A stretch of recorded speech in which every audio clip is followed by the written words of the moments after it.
Hello guys, in this tutorial you will learn how to apply a white outline to your photos and images in Canva. So let's get right into it.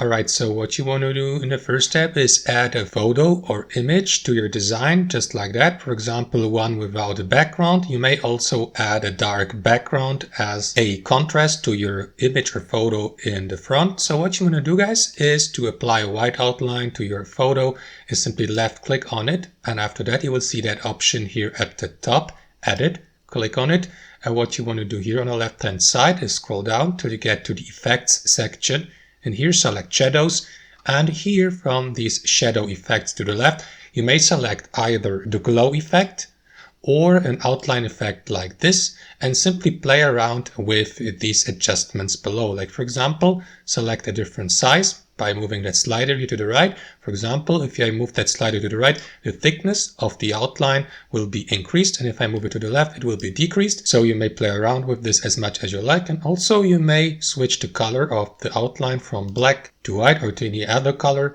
And last but not least, you may also adjust the intensity, just like that. For example, if you work with the glow effect and would like to change the intensity here, just like that. And that's basically it, guys. That's how you apply a white outline to your photos and images in Canva. Thank you for watching and see you next time.